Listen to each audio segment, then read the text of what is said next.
most coaches and consultants think they have a marketing problem. But if you've ever had clients who crush it and then clients who disappear into the abyss, even though they both get the same level of support, you do not have a marketing problem. You have a delivery model problem. And today, oh my God, we're going there. I'm Deirdre Martin, your biggest cheerleader for business and your sassy but strategic guide to building a business that actually feels good to run. And this episode, this one is a masterclass because I'm joined by Tony Banta, systems engineer turned client success architect, the man who has studied 300,000 plus client journeys, helped founders generate 168 million in extra revenue, and basically cracked the freaking code on why some clients thrive and why some stall out, even when everything looks good or great on the surface. This bit's wild. Tony shows you the exact behavioural patterns, psychological blocks, and delivery systems gaps that determine whether your clients become your biggest wins or your most painful question marks. So if you've ever wondered, why isn't this client moving forward, or what am I missing, or is it me, or is it them? Today, you're getting answers. And stay with us until the end because Tony is giving away 10 signed copies of his new book, Liberating Potential, exclusively to Master Your Business listeners. So stay and I will tell you how to grab one later on. By the end of this episode, you will finally understand why some clients succeed and others don't. Who doesn't want to know that? And what to fix in your delivery model starting today. Right, let's do this. Tony, welcome to the Master Your Business podcast. So thrilled to have you here. It's so great to be with you, Deirdre. Well, Tony, you and I chatted in Vancouver at the mastermind that we both attended, and you told me you're writing a book, which is pretty much done. And I've brought you here to talk about the book, which is all about client success or customer success. So before we dive into the book, tell us, client success, customer success, what is it? Let's start there. Well, in a word, client success is everything. That, like I would say, if we're running a business and our job is to help clients, then how well they achieve the outcomes that they're looking for is kind of our entire business. And of course, there's, lots more to a business. We could talk about the, marketing. We could talk about the influence on the community. But at the end of the day, the businesses that help their clients, or customers, achieve the success that they want are the ones that are going to last. And the ones that don't it doesn't matter because we're not going to remember their name.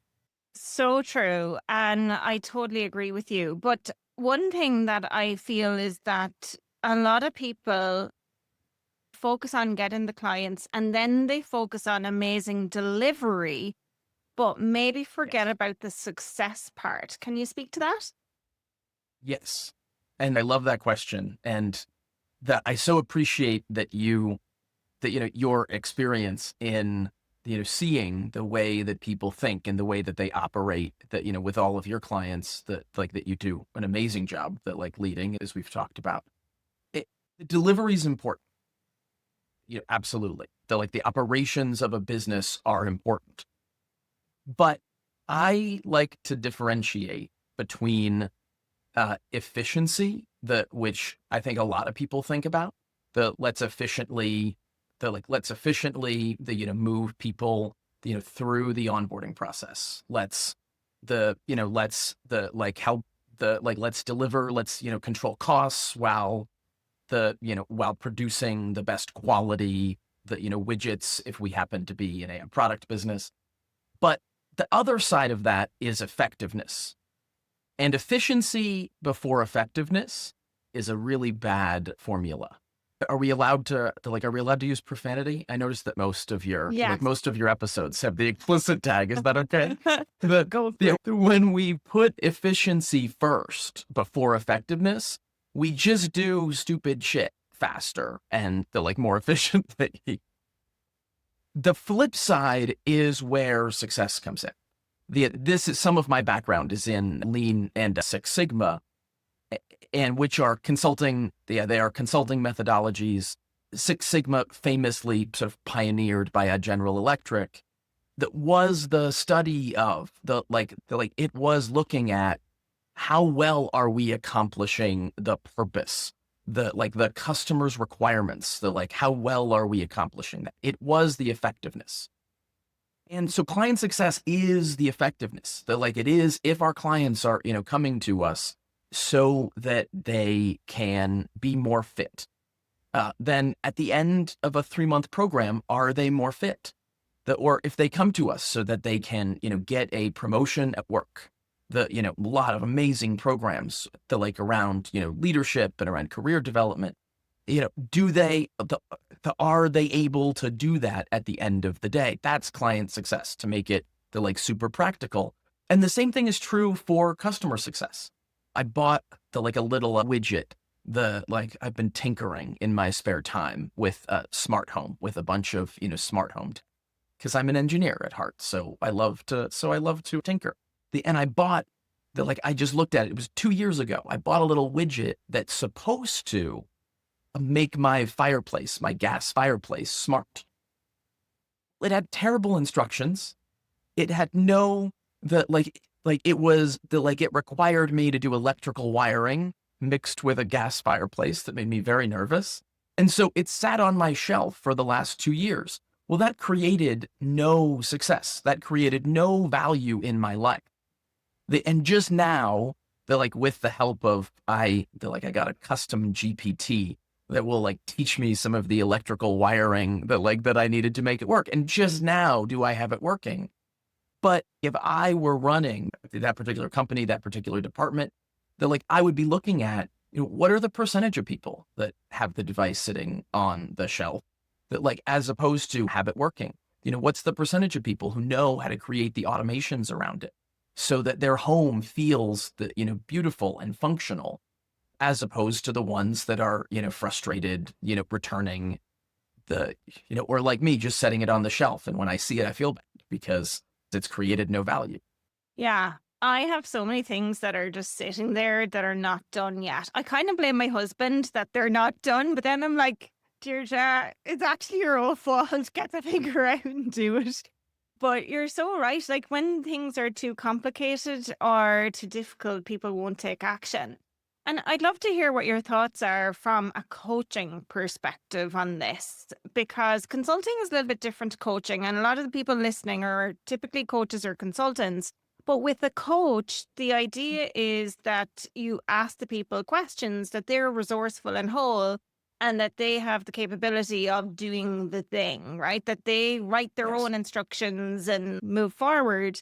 So how do you suggest that somebody who is a coach can help their clients achieve better customer success? This is a great question. There are 2 thoughts that I would share. The first thought is, I think narrowly defined business roles are going away. So people that define themselves as a coach, and certainly if you're a coach, you're, certified in the, one or a few, coaching methodologies that you can, you can work for other people, you can do, you could just be a coach, and there's absolutely nothing wrong with that. But to run a business, to run a coaching business, I think it's important for people to widen their definition just a little bit. That's not to say that we shouldn't be a good coach. That's not to say that we should, violate the best practices of coaching. But if we're running a business to help people get to an outcome, it's our job to bring in whatever tools and tactics and conditions are going to create the best version of the outcome. And so what that means in practice is the hybrid, and I say this all the time to people. I especially say this for clients that are agencies who think that their job is to provide a service and I say, you kind of have to be a little bit of a coach or consultant too. That you kind of need some of that, because people can't necessarily just take the agency service and accomplish success. So when you blend those, that you get to create a far outsized result that then sort of staying in a rigid line. With that said, as a coach, that like as a leader, the like of clients, that even if your primary delivery mechanism is coaching sessions, that you still have the ability to design the pathway and the experience so that you can optimize for clients' success. So I totally agree with you around the difference of coaching and consulting. And in truth, it's a really bad formula when people try and do both at the same time. You end up kind of doing neither well. So it's a really good idea to be clear about what you're doing, like in every client interaction, but it's still up to you to design the process. And sometimes that looks like, I know that you like to make these like hyper practical for your listeners, which I love. What that means in practice is you get to design what happens around the coaching sessions. So is there a questionnaire? Is there data that they're tracking? That you can implement things that create a consultative result, that while the session that you get to have still can be purely coaching. That like you can arrange it in such a way so that the clients are coming back and saying, I didn't track my data this week because it feels really bad to look at the numbers.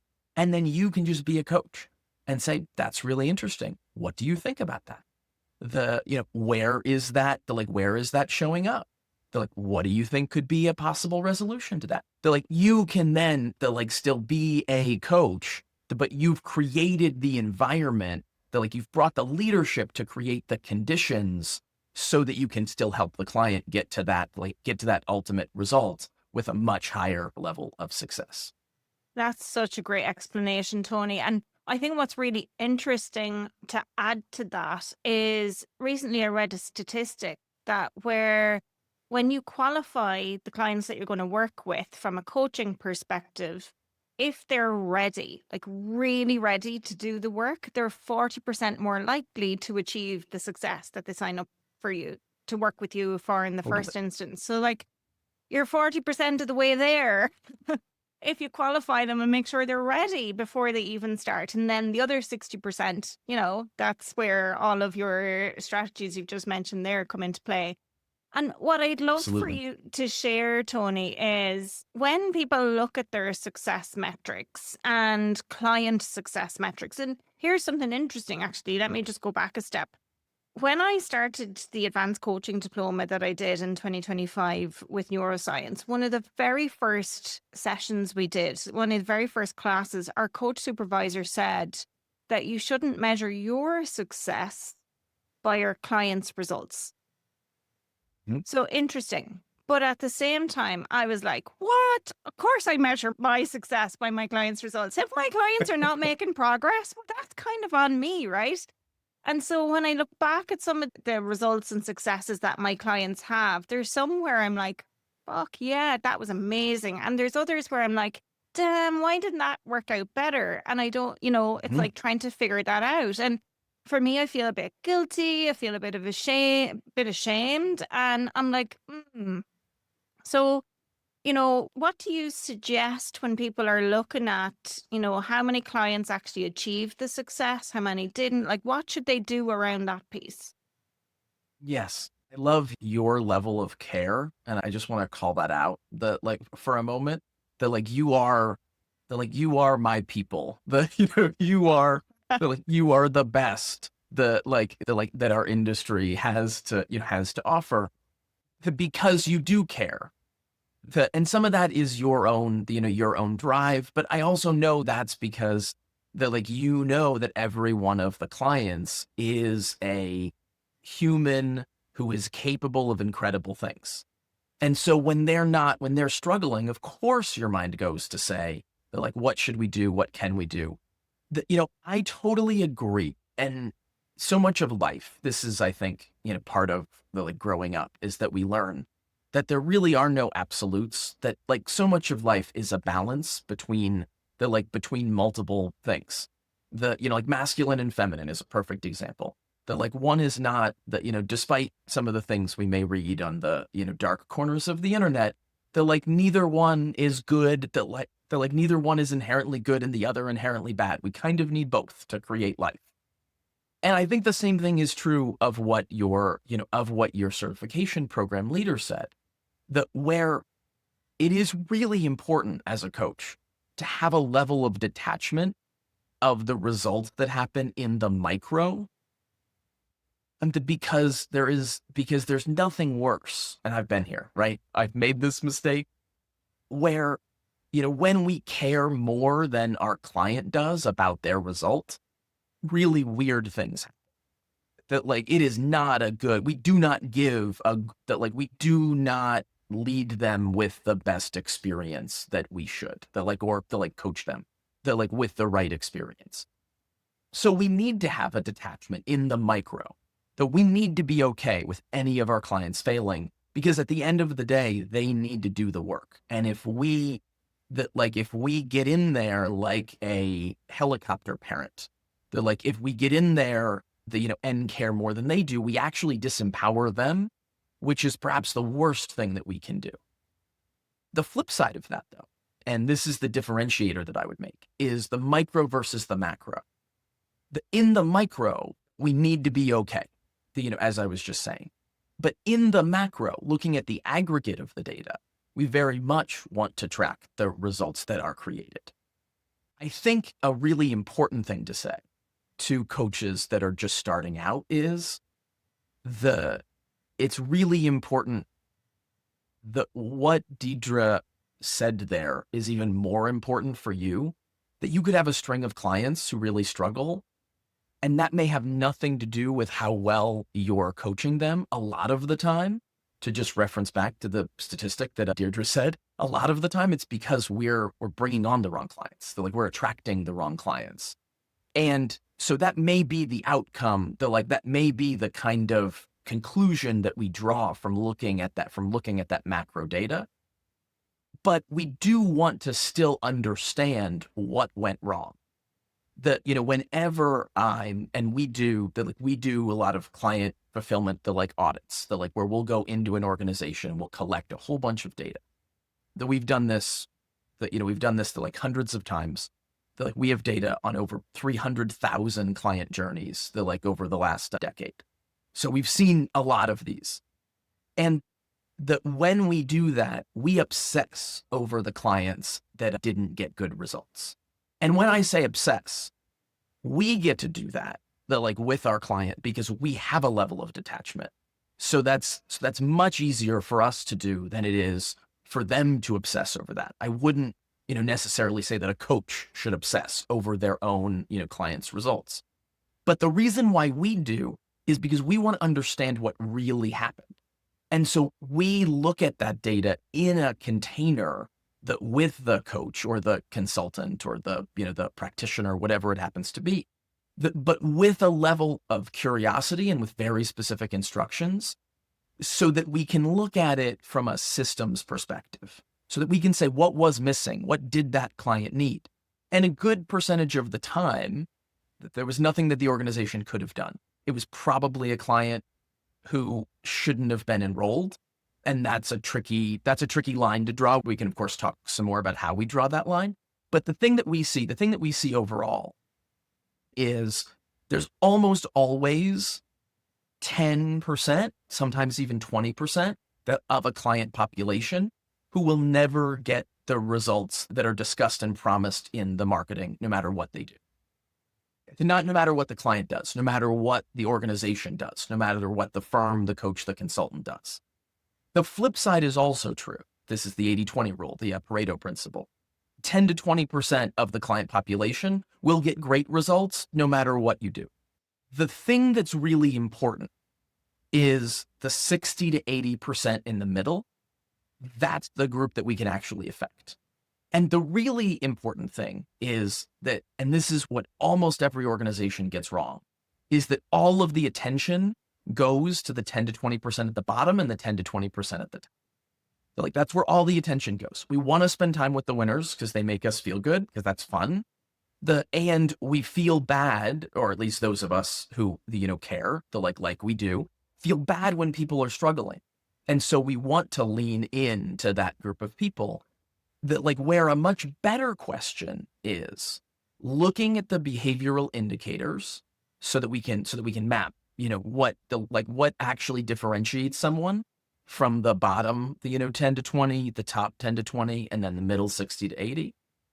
And then how do we help the people that are at the bottom step into the role, step into the identity of being part of the middle 60 to 80, that like give them the invitation, create more structure. There are a bunch of ways that we can do that, but create friction around their misbehavior so that it's harder for them to get away with the like doing the behaviors that have them stuck in the bottom, in the bottom category. And then how do we maximize success in that, in that middle 60? Because that's the bulk. Oof. I'm like, yeah, 60 to 80%, those are the ones we can work on. So take us back a step with this, Tony, and tell me, like, what are the typical behaviors or what are the patterns that you see that makes people be in that bottom 10% or stuck in the 60 to 80% and not be able to move up to the top 10? Yeah. So I'll answer the second part of that first. The most common thing for the people that are in the middle, the most common barrier to keep the people in the middle from going into the group in the top is really just time. It's really time, sustainability, the like accountability, because a good percentage of them will eventually graduate into the highly successful group. But I should say that the 10 to 20% who get results no matter what, and this may sound weird, but I almost don't care about them. They're gonna be great. They're coming into our programs with the mindset, with the resources, with all of those things, that they're going to be great no matter what. On a decades long time scale, we don't need to worry about people. They're gonna be just fine. We don't need to worry. Because they can mess up massively a lot and they'll still be fine. And that's kind of the same way that I think about those clients that are in that top category. What I want is the 30th percentile to move to the 60th percentile, right? Those are the deltas that I'm looking for, because as a value creation, that's where we can create the massive value creation. Now, we still talk about the successes in our marketing of the top, 10 to 20%, because they're great stories. And I don't think there's anything wrong with that. They're great stories that inspire other people so that they know what's possible, which is incredibly value producing for the bottom, the 80% of a client, population, for them to be able to look and say that they can do it. So I must be able to do, something close to it. So we should still, talk about them. We should still celebrate those successes. We also shouldn't link our identity to those successes, because the truth is they'd be successful no matter what we did. We could send them a fortune cookie and they would still turn it into, more success. So we shouldn't connect our identity there. That's a trap. But in terms of the question, the first part of your question is, what are those behavioral indicators that keep people in the bottom 10 to 20% who seem to never get results no matter what we do with them? It's going to be different depending on what your subject matter is, who your clients are, what you work with. But the common through lines are people who don't show up. They have people who are disempowered, so they don't believe that what they can do will actually make a difference. And there's a lot that we could talk about there in terms of empowerment, creating empowerment, where that comes from, the ways that some programs actually disempower clients in some weird ways. There's lots of things that we could, talk about there, but that's a very common through line. And then third, it is usually that people run into predictable, repeatable resistance at all of the stages, through all of the stages of a program. Because the data that I shared, the heuristic of the top 10 to 20, the bottom 10 to 20, and then the middle 60 to 80, we can also look at that data for every stage of our program. So if we have a program that's 5 stages, some of those people that are in there will be the same. And of course, the people that are in the bottom 10 to 20 probably won't make it past the first couple of stages. That's part of the problem. They move too slowly. They don't get the things that they need to do and keep moving. But we can look at where people are on a stage by stage basis, because different people and different, kinds of people, their success will fluctuate and shift as they move through a program. Because as they say, they're like new levels, new devils.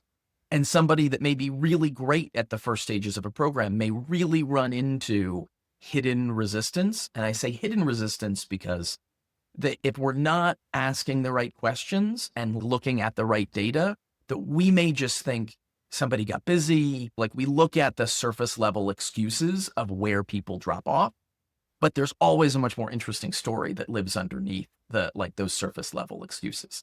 And the client may be blinded to that story themselves, but that doesn't make it any less interesting. I think that makes it even more interesting to find out what was really going on there.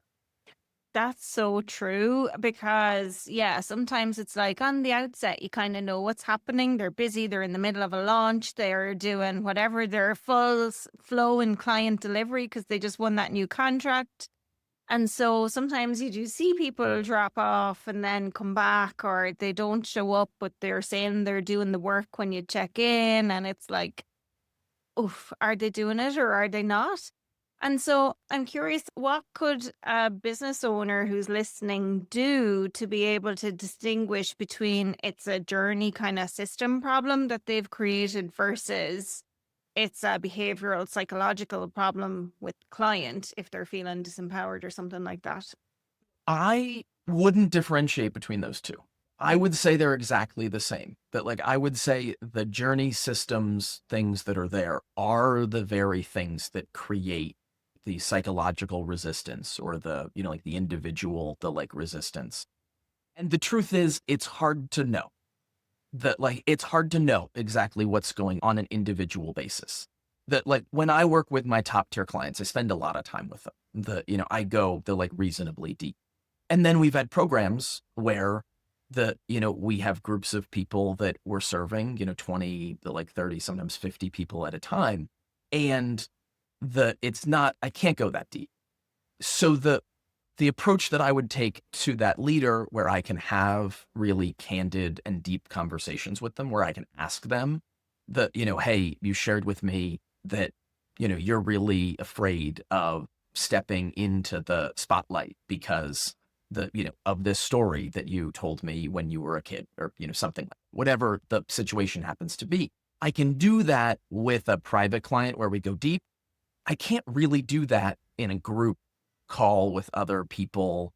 And that's not exactly the same. There's some things that we can do to, help people think of those things for themselves and then show up. But in truth, that's a trickier terrain that, anyway. But the way that I would go about looking at it is look for the pockets of hidden value in the data. So when you look at the amount of time that it takes, or the levels of success, it's going to depend, greatly on what your program is. But if we take a standard, biz op program of creating your ideal, your ideal offer,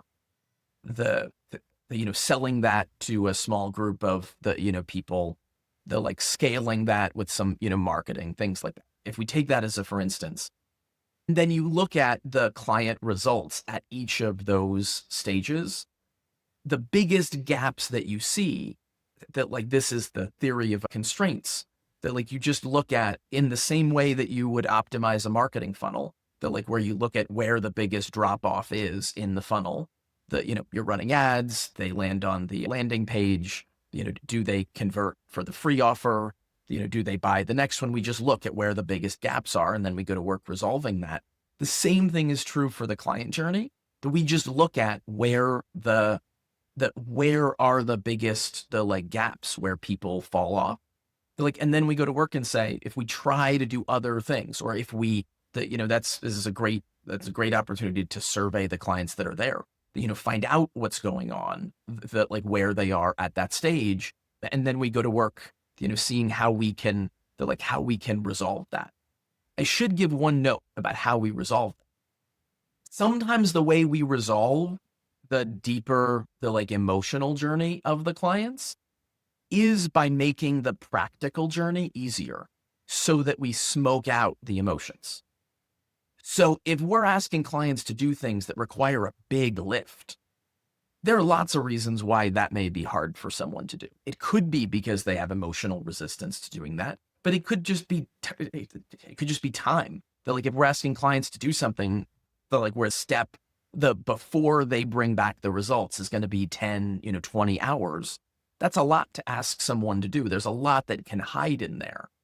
If we simplify that down, give them one worksheet where they bring that one worksheet back, and then we have them make 5 cold calls or something like that with the result of that worksheet.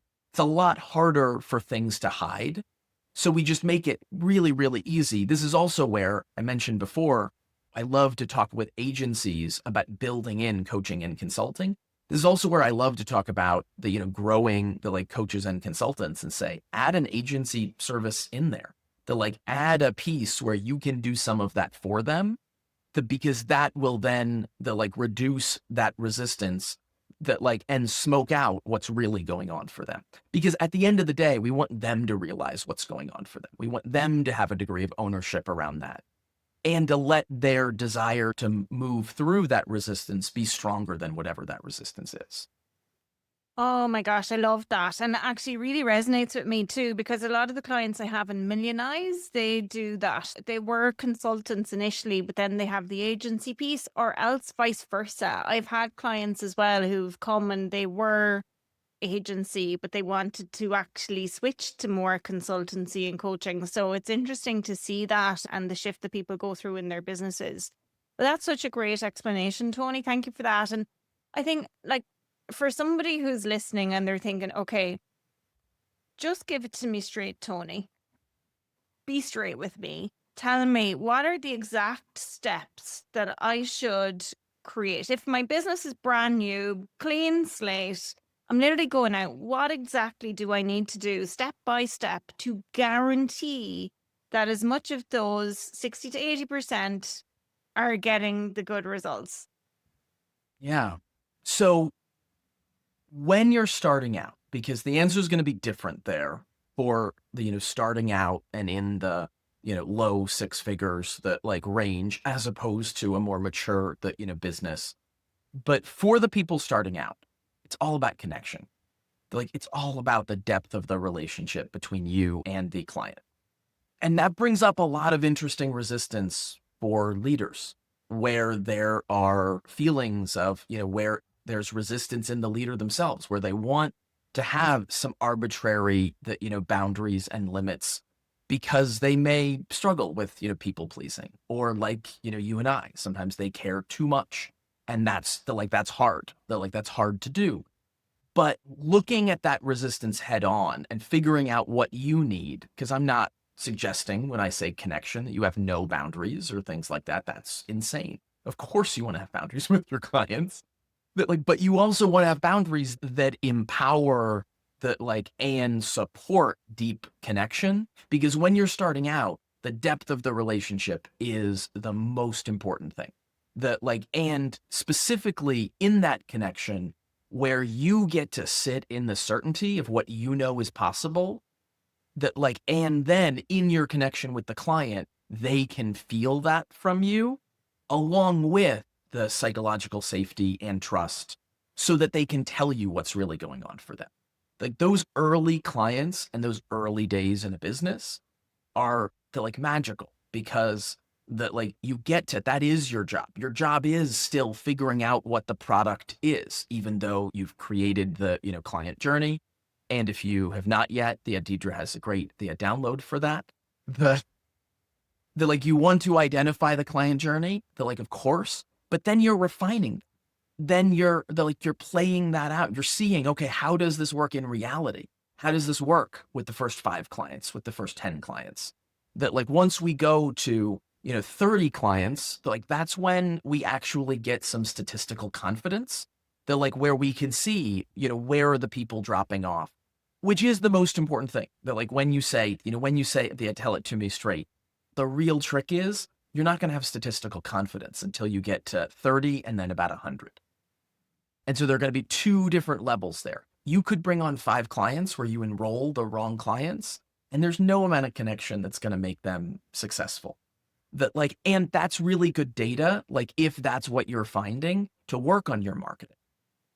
Now, if you are doing that and you're saying to yourself, I don't know what to say to the client is saying this thing to me, and like I see that they can be successful, but I don't know what to say, or I don't know I don't know how to lead them through this, block that's there. Well, then that might be a good idea to refine your abilities as a coach to, get some help so that you can have another set of eyes, look at those, client journeys, and then see what is really going on there.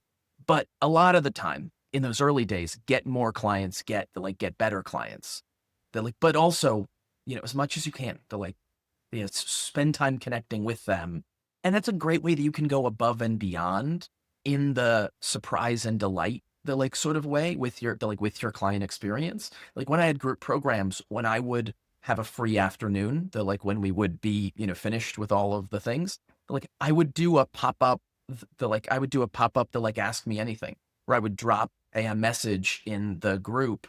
I think we were using Slack at the time. I would, drop a message in the group and say, hey, I have an hour. Does anybody want to hop on Zoom? And we'll look at things together. And then I'd get 3 people that would, hop on. It would feel amazing for me that but they felt surprised. They were like, oh my gosh, that's so cool that and then I would have only 3 people there. So even though it was a group program with 50, with 50 people, depending on the time, enrolled, I was able to have a much more intimate, connected conversation there. I always learned way more about it at the end, than I knew, going in, and it cost me an hour where I got to have fun. That's such a nice idea and simple thing to put out to people as well. And, I'm thinking how could you do that? Even on Instagram stories or LinkedIn, you could say it's 2:30 p.m. right now on whatever date. And at 3:30, I'm going to have an hour. If you want to come and hop on the Zoom and ask me anything, you could go live and do it. I'm going to be live in 1 hour. Come and ask me anything and just be there. Yeah, that's so nice. And Tony, with this then, right? So connection and relationships is big, huge, massive. It's the thing. So I think, people pleasing is something that's huge for a lot of my clients, particularly the women, right? And what I've seen come up, and this was a huge part of what I did over the last few years in the service that I provide to my clients, was helping them actually craft customer journeys with boundaries, because the people pleasing turned into scope creep and crazy shit that people were doing and not getting paid for, and then burning themselves out. And it was a whole cycle. So, they're people pleasing, but not necessarily focusing on the right things in terms of results. So call's a great idea to help with connection, but what else do you feel, or in your experience, helps deepen connection and really enhance a client relationship? Yeah, that's a super powerful question. The trust is perhaps the most important thing.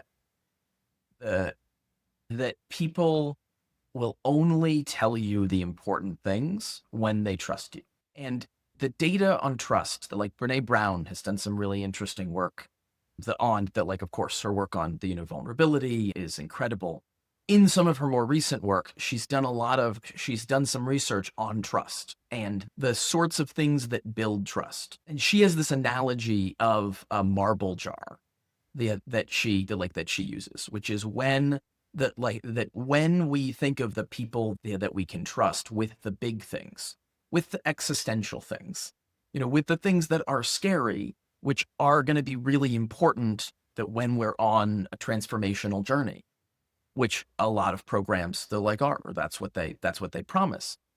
So she talks about people will go to the ones that have a large jar of marbles, as opposed to one that has very few.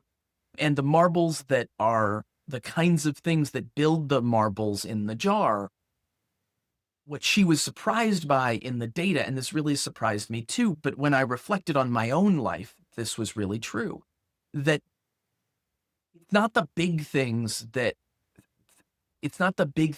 add up to those marbles in the jar. Sometimes it's remembering a family member's name. That like sometimes it's asking a question that that shows a deeper level of care in someone's life for what's going on for them. And of course, we can use that, we can use the like CRMs for that. We already use the like AI tracking all of our meetings.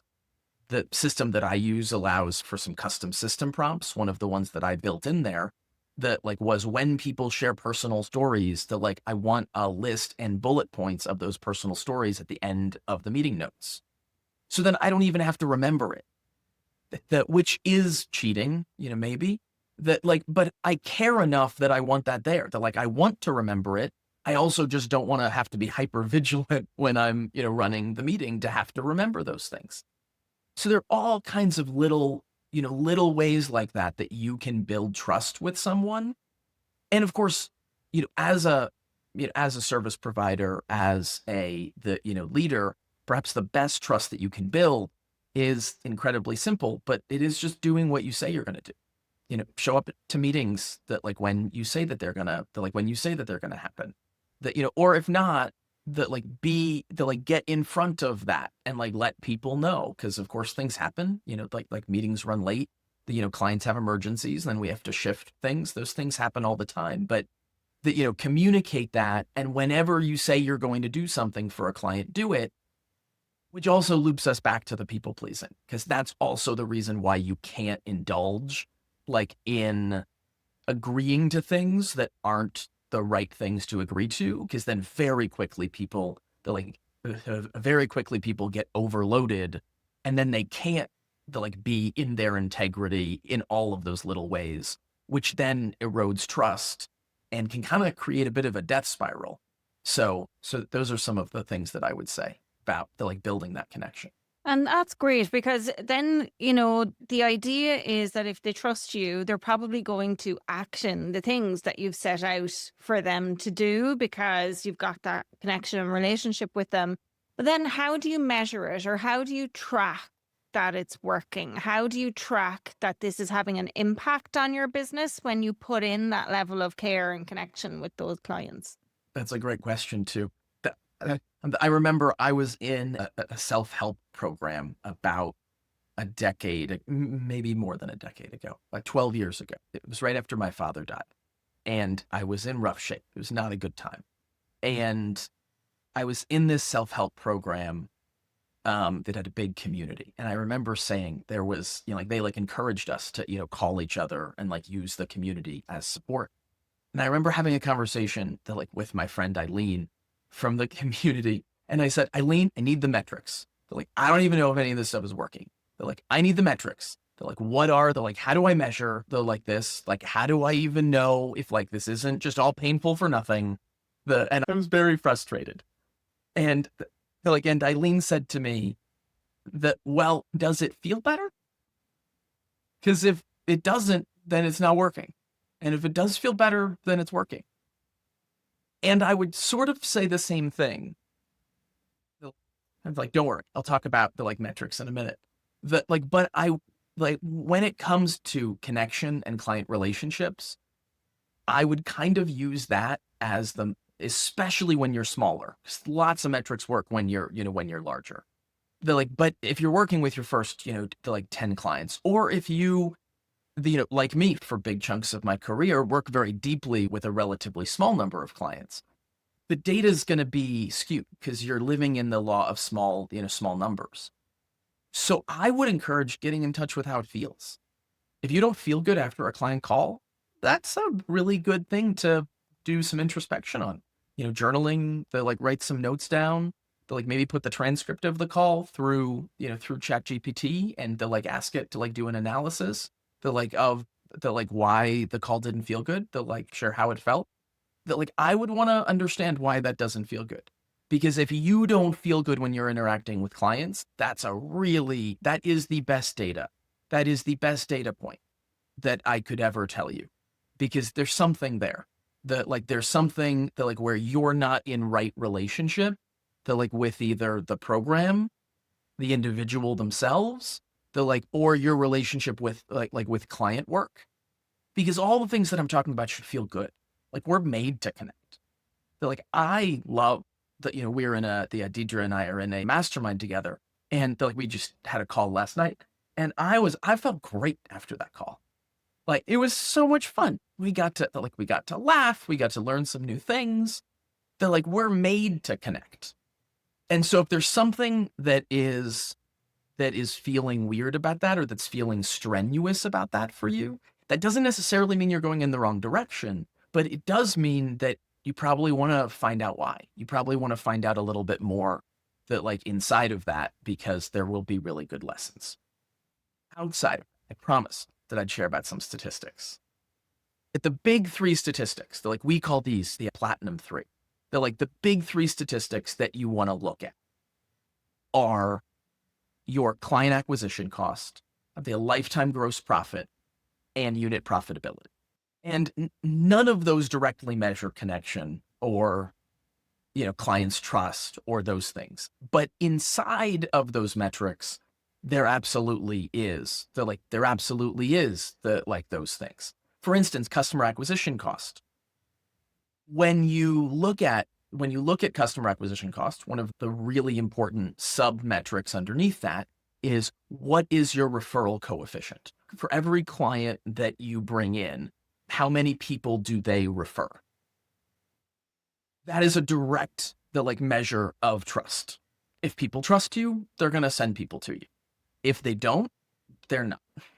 So looking at that is a really important thing. If you're doing some of the things we're talking about in this episode, you're having some deeper conversations with people, they're like, look at that referral coefficient over time. They're like, over, 3 months, and then see if you have some more people that are referring, if you see that number going up.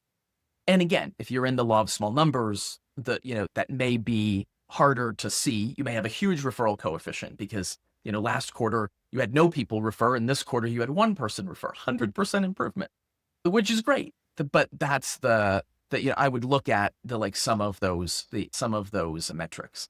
The same thing, by the way, in the lifetime gross profit is, are people sticking with you longer? Are they buying more than just the first thing that they buy? I think those metrics are so important. A lot of my clients say, Deirdre, all my clients come to me by referrals, but they don't know how to turn that tap on or turn that off. So I have recorded an episode about how to turn on the referral tap, because actually you can do it. You just need to know how. But I've had clients say this to me, Tony: Deirdre, I'm not referring people to you because I don't want them to learn these strategies and take all my clients. And I'm like, that's a bullshit answer. There's enough clients in the world for you to be rich and for them to be rich as well. So don't worry about it, but yeah. Or get better friends. Yeah. I would never say I don't want my friends to win so that I can win more. Get better friends, people. Yeah. Right? I'm like, that's nuts. But those are super important. Tony, we have to wrap up, I'm afraid, but it's been so enjoyable learning from you and hearing about some of the things that are in the book. And speaking of the book, tell us a little bit more about that. When's it out? What's it called? Where can people find it? Thank you so much. So the title is Liberating Potential. And it is the client success playbook for unlocking predictable profit and the lasting impact and unlimited growth. It is going to be released in the spring. We're locking down an exact date, but either the end of February, the beginning of March, somewhere in there. Amazing. And where will people be able to get it? So it will be on the Amazon, all of the online, places that you are used to getting books. You can get links to there from my website, and you can also get signed copies there if you go to tonybanta.com. Yeah. Fantastic. And Tony, where can people find you, or how could they work with you if they want to get more in on this customer success stuff? Yeah, absolutely. So the best place to find me is tonybanta.com. We have a couple different, programs and ways that we work with clients there, and we'll explain that. And in case you couldn't tell, I love to connect. So if this did have an impact, leave a comment, leave a review. I'll see that maybe we can get people to leave some extra reviews for Deirdre. They're on the podcast apps mentioning this episode. But tag us in social media. I'm thrilled to respond there as well. Fantastic. Tony, thank you so much. It's been such a pleasure having you on the show. You too, Deirdre. It's so good to see you. You too. If you're like me, your brain is buzzing right now, and that's definitely a good sign, because Tony doesn't just teach client success, he exposes the hidden patterns most business owners never see until it's costing them energy, money, and honestly, their confidence. So here are the big 3 things I want you to hang on to.